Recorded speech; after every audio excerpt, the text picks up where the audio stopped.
Next element is spillways. The bays or passes for water to be released from the dam when water increases beyond its safe level are called spillways. बरसात के दिनों में जब पानी जो है वो खतरे के निशान से ऊपर हो जाता है तो स्पिलवेज को खोल दिया जाता है, जिनको हम गेट्स भी बोलते हैं। तो वहाँ से पानी रिलीज़ कर दिया जाता है ताकि डैम को कोई भी नुकसान ना हो। Next element is valve house. So the cavern in which controls are kept to operate the valves of the sluice gate of the penstock is called valve house. So जहाँ penstock स्टार्ट होना है वहाँ ये valve house बनाया होता है, जहाँ से हमने सब कुछ कंट्रोल करना है। And next is surge tank. An open tank connected to the penstock which regulate water supply through the penstock or suppress the water hemorrhage is called surge tank. penstock में जब हमने पानी छोड़ना है तो और जब उसमें सपोज बंद करना है तो पानी एकदम से अगर बंद करेंगे और एकदम से छोड़ेंगे तो जो penstock है वो डैमेज हो सकता है। तो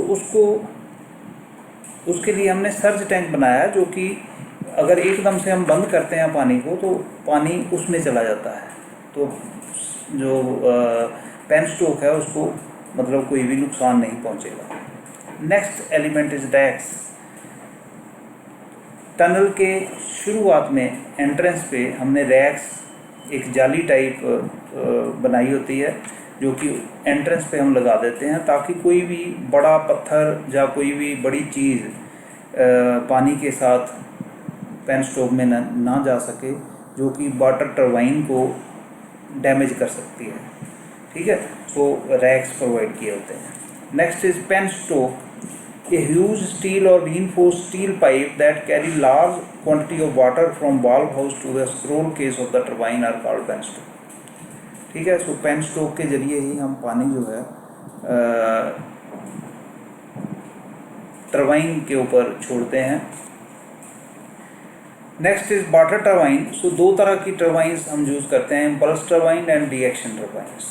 इम्पल्स टरबाइन जो है वो usually high head power plant के लिए यूज़ की जाती हैं, जैसे कि पेल्टन व्हील, और रिएक्शन टरबाइन जो है वो low and medium head power plant जो हैं उसमें यूज़ की जाती हैं। For example Francis turbine, Kaplan turbine and propeller turbine. Next is draft tube. It is an air tight pipe of suitable diameter. It is connected at the bottom of the scroll case of the turbine and provides outlet for the water coming from the rotor. Draft tube discharge water in the tail race. जहाँ से पानी turbine से निकलना है वहाँ पे draft tube provide की होती है, इसके थ्रू पानी जो है बाहर निकलेगा और टेल रेस में छोड़ा जाएगा। Draft tube discharge water in the tail race which may lead to the same stream or to another. Next is alternator. So alternator is coupled to the turbine which converts mechanical energy into electrical energy. The alternator employed in these plants are of salient pole type operating at slow speed. Next is control room. In the control room, all the controlling equipment, protective devices, indicating instruments, etc. are placed on the panels. And next is switch yard, the open place where various electrical equipment like transformer, circuit breaker, CT, PT, etc. are installed is known as switch yard. So these are the elements of hydroelectric power plant. Some auxiliary are required at hydropower station. So these are governor. These are used to control the speed of turbine or generator. Cranes. These are used to lift heavy machinery and equipment.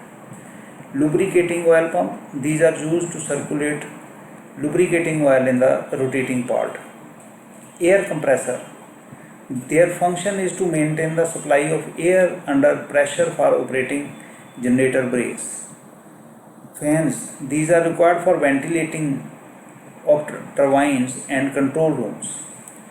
Cooling water pumps, these are used to circulate cold water in the jackets to cool down the bearings of turbines and generators. Drainage and dewatering pumps, the water pumps are required for dewatering of turbine pits during inspection and repair. Valves, these are used to regulate supply of water to the turbines. Storage battery and battery charging units. Storage battery are required to supply low voltage DC power for switch gear control.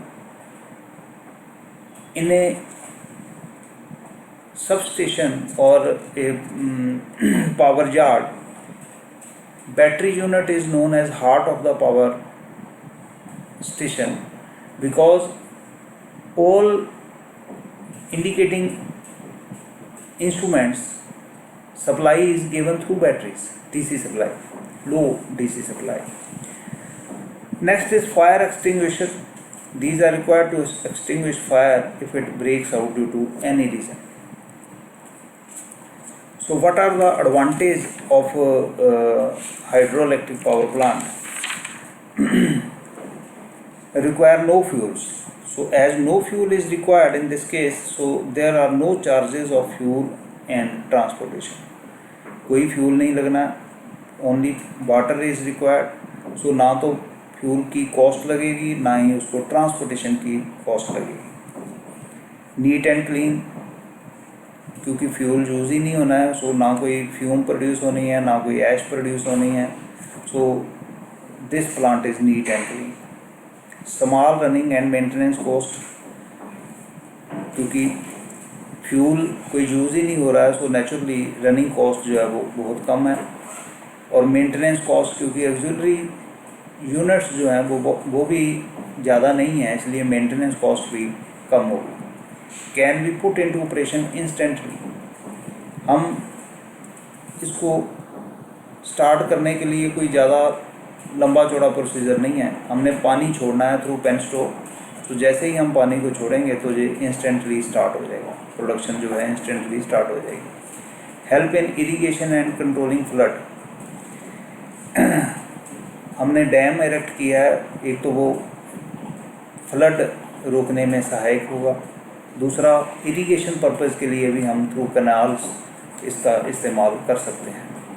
इसके अलावा इस hydroelectric power plant की efficiency जो है वो बहुत ज़्यादा, up to 80 to 90%, क्योंकि इसमें स्टैंड बाई लॉसेज जो हैं वो वेरी स्मॉल है. थर्मल पावर प्लांट में बॉयलर की अलग एफिशिएंसी है, टरबाइन की अलग एफिशिएंसी है, जनरेटर की अलग एफिशिएंसी है. सो ओवरऑल एफिशिएंसी जो है that is product of boiler efficiency, turbine efficiency and alternator efficiency. So इसमें बॉयलर की एफिशिएंसी वैसे भी बहुत कम होती है, सो इसमें एडवांटेज है, इसलिए इसकी एफिशिएंसी ज़्यादा है.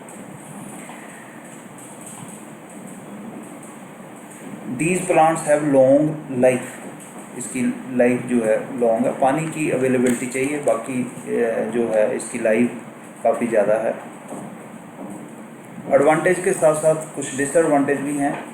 High capital cost. सो सबसे मेन जो डिसएडवांटेज है, इसकी इनिशियल और कैपिटल कॉस्ट जो है वो बहुत ज़्यादा है.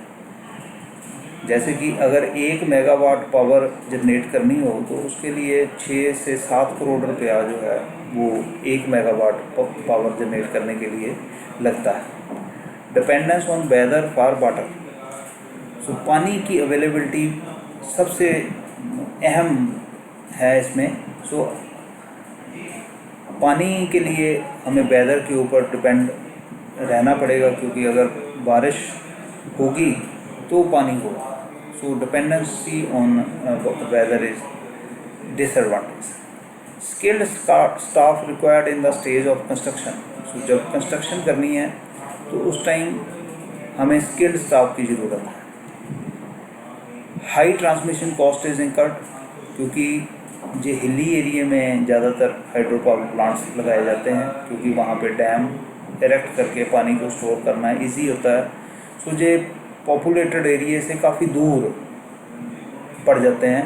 सो उसके कारण ट्रांसमिशन की कॉस्ट, हमने आफ्टर जनरेटिंग इलेक्ट्रिसिटी उसको कनेक्ट करना है ट्रांसमिशन लाइन के साथ, तो वो कॉस्ट जो है इंक्रीज हो जाती है। साइट सिलेक्शन, कौन कौन से फैक्टर साइट सेलेक्ट करते वक्त ध्यान में रखने हैं। सबसे पहला है अवेलेबिलिटी ऑफ वाटर, कि प्लांट हमने उस जगह पे लगाना है जहाँ पे पानी की अवेलेबिलिटी हमें सारा साल मिले। दूसरा स्टोरेज ऑफ वाटर, कि हमें वो साइट सेलेक्ट करनी है जहाँ पे पानी को ईजिली हम डैम इरेक्ट करके स्टोर कर सकें। Third, cost and type of land, कि लैंड जो है हमें कोई उपजाऊ लैंड नहीं चाहिए, इसके लिए हमें ऐसी जगह की ज़रूरत है जहाँ हम पानी को स्टोर कर सकें। सो नेचुरली उसकी कॉस्ट कम होनी चाहिए, कम ही होती है। ट्रांसपोर्टेशन फैसिलिटी, साइट हमें ऐसी सिलेक्ट करनी है जहाँ तक हम ट्रांसपोर्टेशन फैसिलिटी हमें मिल सके, क्योंकि जो भी मशीनरी है, जनरेटर है, टरबाइन है, और भी बहुत सारी ऑक्सिलरी आइटम्स हैं, वो सारी हमने उस साइट तक पहुंचानी है।